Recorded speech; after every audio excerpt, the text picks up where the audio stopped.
Friends, good evening. कैसे हो आप सब? फ्रेंड्स, आज जो है बहुत इंपॉर्टेंट वीडियो लेके आई हूँ। इस वीडियो में हम करेंगे जो आर्टिकल्स हैं एजुकेशन से रिलेटेड वो करेंगे। तो आप चाहे किसी भी एग्ज़ाम की तैयारी कर रहे हो, चाहे वो टीजीटी कमीशन हो, चाहे टेट हो, चाहे स्टेट लेवल का हो या सेंट्रल लेवल का, ये आर्टिकल्स जो हैं बहुत इंपॉर्टेंट हैं। जितने भी आर्टिकल्स हैं एजुकेशन के वो इस वीडियो में करेंगे, जो हमेशा जो हैं एग्ज़ाम में पूछे जाते हैं। हमेशा एक आधा क्वेश्चन इन पे होता ही है। तो ये वीडियो एंड तक देखें, बिल्कुल भी मिस ना करें।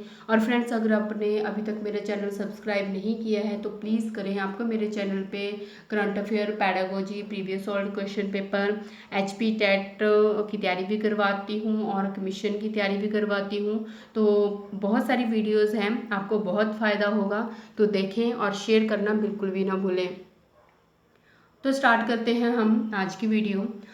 तो सबसे पहला आर्टिकल है जो एजुकेशन के साथ रिलेटेड है, ये है 21A या 21A।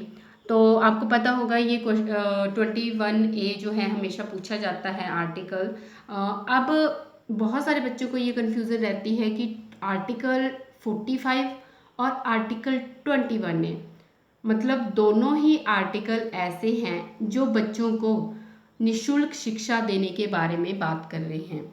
अब हम करते हैं 21A की और फिर 45 और दोनों में डिफरेंस करेंगे।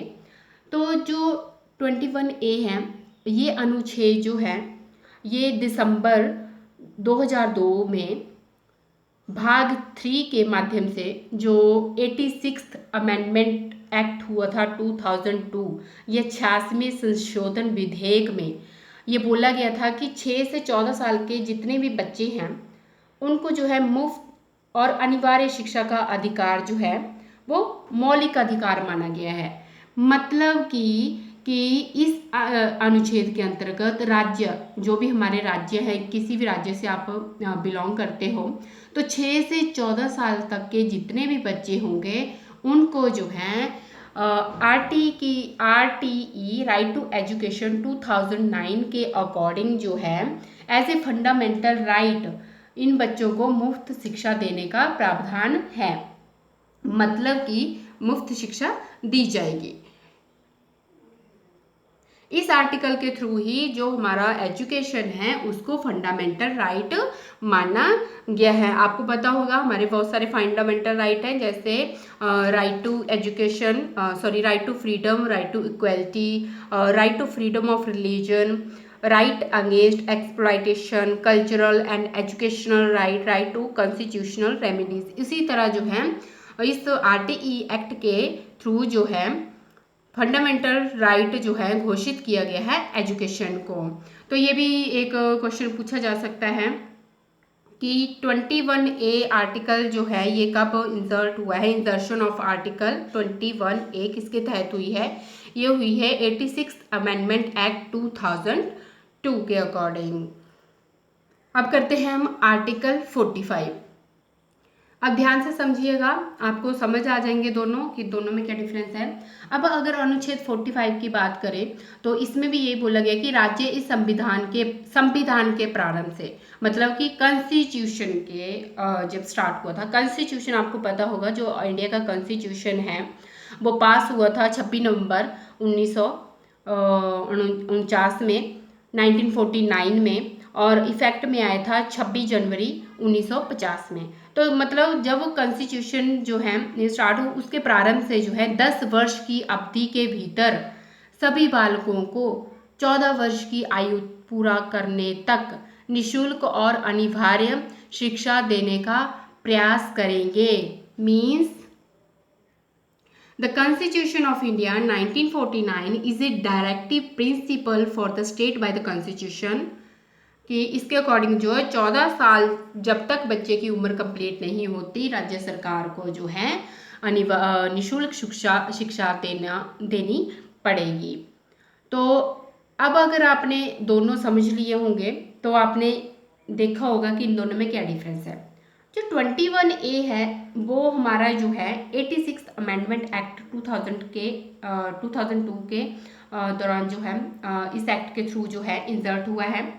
इसमें जो है एजुकेशन को फंडामेंटल राइट बोला गया है। बट अनुच्छेद अगर 45 की बात करें तो इसमें जो है फंडामेंटल राइट मतलब मौलिक अधिकार की बात नहीं की गई है कि एजुकेशन एक मौलिक अधिकार है। बट अनुच्छेद 21A में फ्री एंड कंपल्सरी एजुकेशन बोली गई है, स्पेसिफिक एज के लिए बोली गई है, 6 से 14 साल के लिए बोली गई है, और बोला गया है कि ये फंडामेंटल राइट है अंडर RTE एक्ट। जबकि 45 में ऐसी कोई बात नहीं की गई है कि ये फंडामेंटल राइट है या RTE एक्ट है, क्योंकि उस टाइम पे RTE एक्ट जो है ये इजर्ट नहीं हुआ था। RTE एक्ट जो है 2009 में आया था, तो उसके थ्रू जो है इसमें बोला गया है कि ये जो है फंडामेंटल राइट है। तो यही मेन डिफरेंस है। वैसे ये दोनों आर्टिकल जो है फ्री एंड कंपल्सरी एजुकेशन के लिए ही मेन रिलेटेड है, बस यही इसमें डिफरेंस है। आगे करते हैं नेक्स्ट। अब है अनुच्छेद 28 या 28। तो आर्टिकल 28 क्या बोलता है? आर्टिकल 28 ये बोलता है कि राज्य विधि से पूर्णतः पोषित किसी भी शिक्षा संस्था में, कोई भी शिक्षा संस्थान है उसमें धार्मिक शिक्षा नहीं दी जाएगी। No religious instruction shall be provided in any education institution wholly maintained out of state fund. मतलब एजुकेशन इंस्टीट्यूशन में धार्मिक शिक्षा नहीं दी जाएगी। अब है अनुच्छेद 29(1) या 29(1) और 2 हैं ना, आर्टिकल 29(1) एंड 2 हैं। तो अनुच्छेद 29 जो 1 है उसमें क्या बोला गया है कि अपनी विशेष भाषा, लिपि या संस्कृत बनाए रखने का अधिकार, right of any section of citizen residing in India, कि इंडिया में जितने भी सिटीजन रहते हैं, किसी भी प्रदेश में रहते हैं, उनके पास ये राइट है कि जो उनकी लैंग्वेज है, ये स्क्रिप्ट है और कल्चर है, उसको वो जो है बनाए रख सकते हैं, उसको प्रिजर्व कर सकते हैं। मान लीजिए जैसे हम हिमाचल में रहते हैं, तो जो हमारी लैंग्वेज है, जो हमारी मातृभाषा है, उसको बनाए रखने का अधिकार है। कोई केरल में रहता है तो वो वहाँ की लैंग्वेज जो है बनाए रख सकता है। जैसे कोई महाराष्ट्र में रहता है तो वो वहाँ की लैंग्वेज है। इसमें कोई रोक नहीं है कि आपको यही लैंग्वेज बोलनी पड़ेगी। आप कहीं भी रहते हैं, आप अपनी लैंग्वेज जो है अपना सकते हैं। अब नेक्स्ट है 29(2). तो इसमें क्या बोला है कि शिक्षा संस्थान में किसी नागरिक को धर्म, प्रजाति, जाति, भाषा या उनमें से किसी एक के आधार पर प्रवेश देने से नहीं रोका जाएगा। Prohibits discrimination in matters of admission into educational institutions on grounds only of religion, race, caste, language or any of them। कि अगर मान लीजिए कोई भी बच्चा किसी भी एजुकेशन इंस्टीट्यूशन में एडमिशन लेने जाता है, चाहे वो किसी भी जाति से बिलोंग करता है, किसी भी स्टेटस से बिलोंग करता है, कोई भी भाषा बोलता है, आप उसको मना नहीं कर सकते हैं कि आपकी ये जाति है तो आपको एडमिशन नहीं मिलेगी, या आपका कोई भी धर्म है तो आप कोई भी इंस्टीट्यूशन में जाके एडमिशन ले सकते हैं, आपको मना नहीं किया जाएगा आपके जाति, प्रजाति, भाषा या धर्म के बेसिस पे। नेक्स्ट है अनुच्छेद 343 आर्टिकल 343। इसमें क्या बोला गया है? इसमें बोला गया है देवनागरी लिपि हिंदी संघ की राजभाषा होगी। जो हमारी जो यूनियन है वहाँ पे जो ऑफिशियल लैंग्वेज होगी वो हिंदी होगी देवनागरी स्क्रिप्ट में। तो ये बहुत इंपॉर्टेंट क्वेश्चन है। एक बार क्वेश्चन पूछा गया था कि कौन से आर्टिकल में जो है ये बोला गया है कि जो यूनियन, जो हमारा संघ है, उसकी राजभाषा जो है देवनागरी लिपि हिंदी होगी, या देवनागरी लिपि का प्रावधान किस आर्टिकल में, किस आर्टिकल में ये बोला गया है? तो ये है 343। अगर आपने प्रीवियस पेपर्स देखे होंगे तो ये क्वेश्चन पूछे गए हैं। अब है लास्ट वन अनुच्छेद 350 आर्टिकल 350।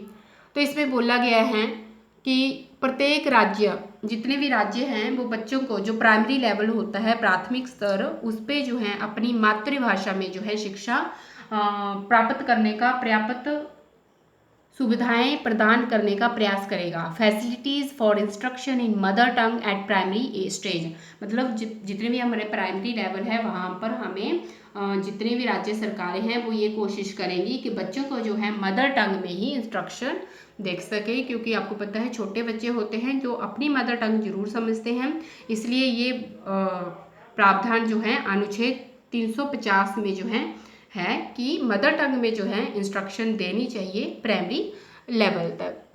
तो फ्रेंड्स ये थी आज की वीडियो। आई होप आपको वीडियो पसंद आई होगी और आई होप कि आपको जो आर्टिकल 21A है और 45 है उसमें भी आपको डिफरेंस समझ आ गया होगा। तो फ्रेंड्स ये दोनों जो है आर्टिकल बहुत इंपॉर्टेंट है। आर्टिकल 21A और 45 हमेशा इनमें से क्वेश्चन पूछा जाता है या फिर डिफरेंस पूछा जाता है। तो अगर आपको जो है डिफरेंस नहीं समझ आया तो आप मेरे से दोबारा जो है ये पूछ सकते हैं। तो मिलते हैं फ्रेंड्स नेक्स्ट वीडियो के साथ। So thank you so much friends for your support and good night.